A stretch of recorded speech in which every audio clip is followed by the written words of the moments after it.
ہونے کے ناطے کہ ہم عوام کی آواز اٹھاتے رہیں، وہ آواز اٹھاتے رہیں جس کو سلب کرنے کی کوشش 8 فروری 2024 کو کی گئی تھی۔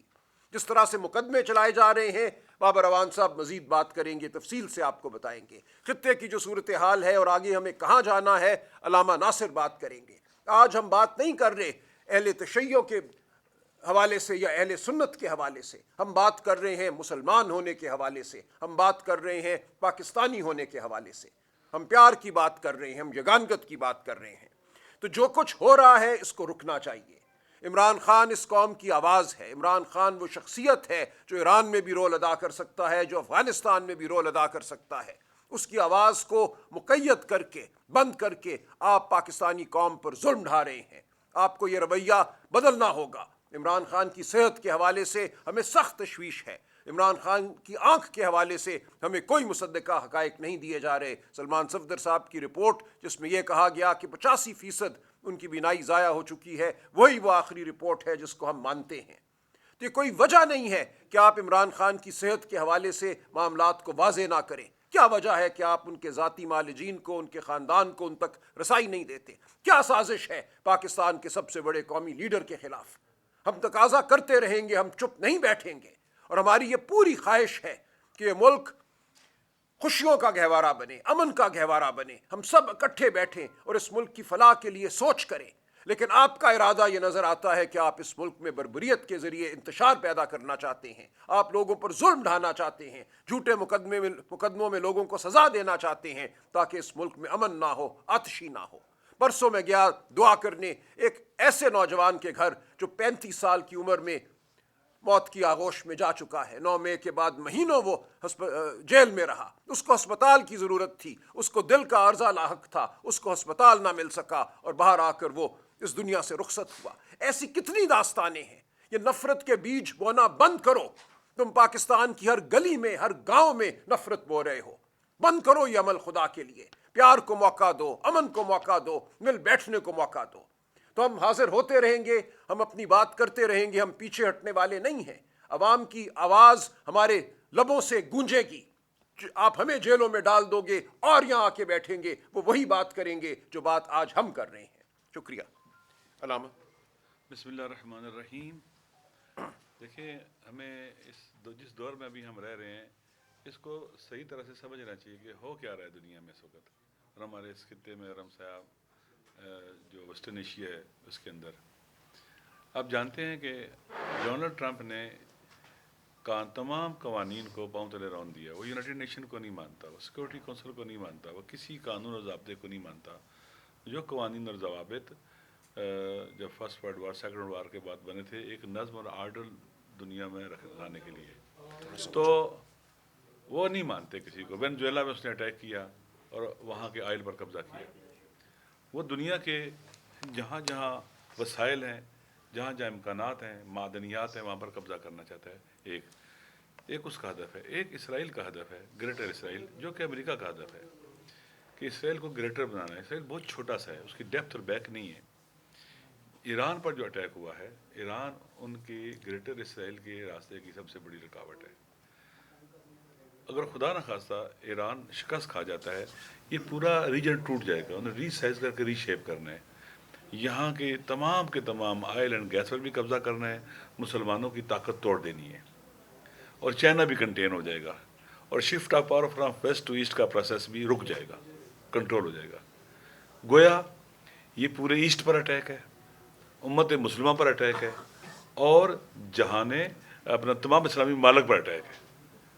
لہٰذا اس وقت ایران ایسٹ کے ڈیفنس کی فرنٹ لائن ہے، مسلم ممالک کو ٹوٹنے سے بچانے کی فرنٹ ڈیفنس لائن ہے، اور مسلم امہ کے ٹوٹ پھوٹ سے بچانے کی بھی ڈیفنس کی فرنٹ لائن ہے۔ اب آپ کو پتہ چل گیا ہوگا کہ یہ جو ہمارے عرب ممالک کے اندر جو اڈے بنائے تھے امریکہ نے، کس لیے بنائے تھے؟ ان کے دفاع کے لیے نہیں، اسرائیل کے دفاع کے لیے، اپنے مقاصد کے لیے، اس خطے کو توڑنے اور پھوڑنے کے لیے اور قبضہ کرنے کے لیے۔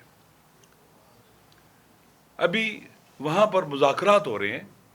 پہلی بار بھی جب اٹیک ہوا مذاکرات ہو رہے تھے اور اسی دوران اٹیک کر دیا۔ ابھی بھی آپ اگر دیکھیں عمان کے وزیر خارجہ کا بیان جب دوسرا تیسرا دور ختم ہوا مذاکرات کا، تو اس نے بہت اچھی رپورٹ کیا کہ ماشاءاللہ بڑی پیش رفت ہو رہی ہے. وہ گیا امریکہ، وہاں کے وائس پریزیڈنٹ سے ملا، اس کو بھی رپورٹ دی کہ ماشاءاللہ بہترین سلسلہ چل رہا ہے. لیکن اچانک اٹیک شروع ہو جاتا ہے، اور بدترین اٹیک شہروں پر، جگہوں پر، ہر طرف اٹیک کرنا شروع کر دیتے ہیں. اسکول میں اسکول کے بچے، 100 بچیاں چھوٹی پرائمری اسکول پر مارتے ہیں، اسکول کے ٹیچر بھی ساتھ ماری جاتی ہیں. 180 کے قریب بچیاں ماری جاتی ہیں. اتنی درندگی ہے. غزہ پر تباہی بربادی انہوں نے کی، امریکہ نے ساتھ دیا. ہونا یہ چاہیے کہ ہمیں پہلے اس خطرے کو درست سمجھنا چاہیے. پاکستان یہ کہتا ہے کہ میں نے سعودی عرب کے ساتھ معاہدہ کیا ہوا ہے کہ ایک پر حملہ دوسرے پر حملہ کاؤنٹ ہوگا. ٹھیک ہے، معاہدے پر پورا اترنا چاہیے. میرا ایک سوال ہے، یہ جو جنگ شروع ہے یہ کیسی جنگ ہے؟ پاکستان کا رول کیا ہونا چاہیے؟ کیا ایران نے کسی بھی عرب ملک کے شہر پر حملہ کیا ہے؟ میری اپنی بانجی قطر میں رہتی ہے، وہ وہاں رہ رہے ہیں، آباد ہیں، وہ کہتے ہیں کہ ہمارے مسکونی علاقوں. بہرحال یہ بات کی بات ہے. ہمارا رول جیسے رائے صاحب نے کہا ہے کہ پاکستان ایک ایٹمی طاقت ہے، جنگ رکوانے کا ہونا چاہیے تھا. امریکہ اس خطے کے اندر کتنا اسلحہ اور جنگی بیڑے لا رہا تھا. OIC نے نوٹس لیا، کسی مسلمان ملک نے نوٹس لیا کہ کیوں یہاں آپ لا رہے ہیں ہمارے خطے کو، کیوں بیٹل فیلڈ بنا رہے ہیں آپ؟ وہ جو چاہے کرے، ہماری حکومت یہ ہے کہ امریکہ کا نام لے کے کنڈیم نہیں کر سکتی. ہم نے اس قاتل کو، جو امن کا قاتل ہے، اسے ہم نے پیس کے نوبل پرائز کے لیے نامینیٹ کیا ہوا ہے، اور فخر کرتے ہیں ہم لوگ. اسی قاتل کے انڈر جو پیس بورڈ غزہ کا بنا ہوا ہے، وہاں پر قبضہ کرنے کے لیے اس کا حصہ بنے ہوئے ہیں. اور واری جائے آپ پر اس سے رکتے ہی نہیں ہے. پاکستان کے عوام مسلمان عوام ہے. پاکستان کے یہ وہ لوگ ہیں جس ملک کے پائلٹس نے اسرائیل کے خلاف جنگ میں حصہ لیا اور اسرائیلی جہاز گرائے ہیں. پاکستان کے عوام اسرائیل کے غاصب رجیم کو قبول نہیں کرتے. ہمارا نقش رول جو ہونا چاہیے مسلم ممالک کے تحفظ کا ہونا چاہیے، اکٹھے ہونے کا ہونا چاہیے. اس جنگ کو روکنے کے لیے ہمارا سٹینڈ ہونا چاہیے کہ ہم باقاعدہ وارننگ دیں کہ ہم برداشت نہیں کریں گے، جنگ بند کی جائے. روکے امریکہ اٹیک، روکے اسرائیل اٹیک، روکے.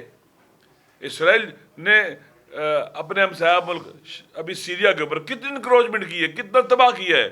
ان کا پورا ملٹری انفراسٹرکچر تباہ کیا انہوں نے، جو وہ نیول ہو، چاہے ایئر فورس کا ہو، چاہے جو ہے نا گراؤنڈ فورسز کا ہو، سارا تباہ. کوئی بولا ہے؟ شام کے اندر گھس کے قبضہ کر رہا ہے، کوئی بولا ہے؟ اسرائیل اتنا لاڈلا ہے، اس کو جو چاہے کرے. پاکستان کے عوام غیرت مند عوام ہیں، دنیا میں سب سے زیادہ قبلہ اول سے محبت کرتے ہیں، مکہ مدینہ سے محبت کرتے ہیں. اسرائیلیوں نے، نیتنیاہو نے صاف کہہ دیا ہوا ہے کہ ہم اس ریجن کا چہرہ بدل کے رکھ دیں گے. وہ مکہ اور مدینہ تک جانے کی بات کرتے ہیں، وہ نیل سے لے کر پتہ نہیں کہاں تک جانے کی باتیں کرتے ہیں. وہ صاف کہہ رہے ہیں ہم نے قبضہ کرنا ہے، ہم نے حکومتیں کرانی ہے، اس ریجن کو ری سائز کر کے ری شیپ کرنا ہے. اگر آپ پاکستان ایران پر حملہ کرتا ہے مثال کے طور پر، خدا نہ خواستہ، تو کس کی مدد کرے گا؟ امریکہ اور اسرائیل کی مدد کرے گا. یعنی ایران کو ڈھانے کی، یعنی پاکستان کو ڈھانے کی، یعنی اس پورے ریجن کو تقسیم کرنے کی، توڑنے پھوڑنے کی حمایت کرے گا. اس لیے پاکستان کو کبھی بھی کسی ایسی چیز کا ایسا نہیں بننا چاہیے. نہ ان حکمرانوں کو اجازت ہے، یہ عوام کے نمائندے نہیں ہیں، یہ ہمارے الیکٹڈ نمائندے نہیں ہیں. انہوں نے کوئی بھی پیس کے اندر گئے، پیس بورڈ کے اندر گئے، عوام سے نہیں پوچھا، پارلیمنٹ سے نہیں پوچھا، کسی سے نہیں پوچھا. انہوں نے جو بھی ڈیفنس معاہدے کیے انہوں نے کسی سے نہیں پوچھا. یہ ہمارے نمائندے نہیں ہیں. ہمارے لیے مکہ اور مدینہ اور سرزمین حجاز ہماری جانوں سے بھی زیادہ عزیز ہے، اور کوئی اس پر قبضہ نہیں کرے گا، کوئی اس کو نہیں توڑ پھوڑے گا. مسلمان کوئی نہیں جائے گا وہاں کی طرف. پاکستان اگر اس جنگ کا حصہ بنتا ہے اور یہ ہم نے پیکٹ کیا اور ہم ایران پر حملہ کرتے ہیں، پھر آپ پاکستان کو، اس کا مطلب تباہ و برباد کرنا چاہتے، خود پاکستان کو توڑنا چاہتے ہیں. پھر یہ ایک طرف افغانستان سے بھی لڑو گے، ادھر بھی لڑو گے، ہر طرف لڑو گے. ہوش کے ناخن لینے چاہیے. قرآن یہ کہتا ہے کہ آپ مسلمان بھائیوں میں جہاں لڑائی، مسلمانوں میں